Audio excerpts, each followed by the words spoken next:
So I recently watched The Quiet Place Part 2. I'd heard amazing things about it. The first one was amazing, and John Krasinski is clearly a great director. But, it's a sequel, and I was pretty much banking on it not being as good. It pretty much was. I mean, I might give the first one the faintest edge. And the only reason I say that, literally, it has nothing to do with the quality of the movie. Just simply the fact that the first one was the first time we'd ever seen anything like that. It like introduced us to the story, so it was like fresh. Again, when I say like the slightest edge, these films were like neck and neck. A Quiet Place Part 2 is like the Godfather 2 of horror movies. Oh, sorry. So it opens up as actually kind of a prequel. I mean, they show that in the trailer. It shows you exactly how it happened. These things came from the sky, so it is established they're aliens. We all know what's going to happen. We just don't know how. And right off the bat, I'm just like, wow, this is masterwork. They set it up, they took their time, and I'm like, how's it going to happen? When's it going to happen? Where's it going to happen? It had that exact same sense of suspense that the first film had that I loved so much. Flash forward, it follows basically just after the events of the first one. If you're watching this review, I am going to have spoilers, obviously, for the first film.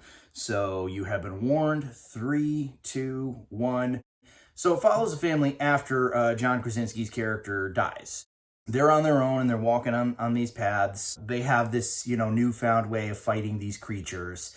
And they happen upon an old friend of the family whose his family has died, essentially. And he's hiding out in this, the little boiler thing, or I don't even know what the hell that thing was. It's like a thing with a metal lid so that the critters couldn't get to him there. But the interesting thing is his character is actually introduced beforehand. He was at the baseball game with them when all this shit went down. And there's something really cool that they incorporate with the sign language. They show you it in the beginning of the movie, and then it comes back into play later in the movie. And it was just such a creative idea.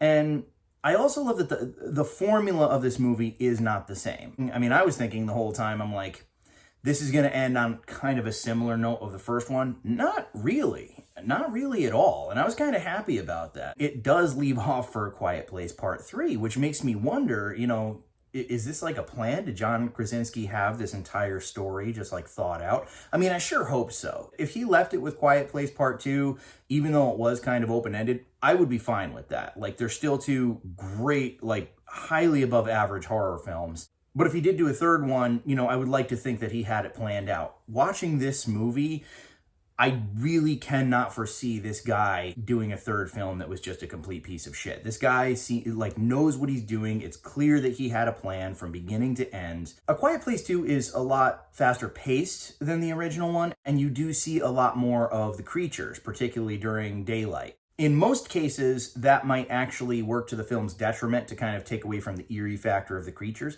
No, actually, in a weird way, I would say it actually almost kind of enhanced it, because the creatures are cool looking, and seeing them full on during the day in action, seeing very clearly what they look like is actually pretty damn awesome. There is a new enemy in this film. It's not any one particular person. It's really just people in general. It's kind of like a Walking Dead situation. In a post-apocalyptic world, of course, you have to, survive the zombies, obviously, and form your little crew. Then once you've kind of established yourselves, the greater threat is actually going to be other people who are going to be looking to take your shit and, whatever. And I like that. It really did broaden the story. It fleshed it out a lot. It did everything that a sequel, in theory, is really supposed to do. It was a perfect companion piece to the first film. I mean, you could literally watch it right after the first one. Hey, John Krasinski, you are freaking amazing. Even if you don't do A Quiet Place Part 3, I really hope that you continue with horror movies, because you are a grade A director, dude. You know your shit. Anybody else who's seen A Quiet Place Part 2, comment below. Let me know what you thought about it, because, personally, I think this was a great movie. But, yeah. Anyways, that's all she wrote.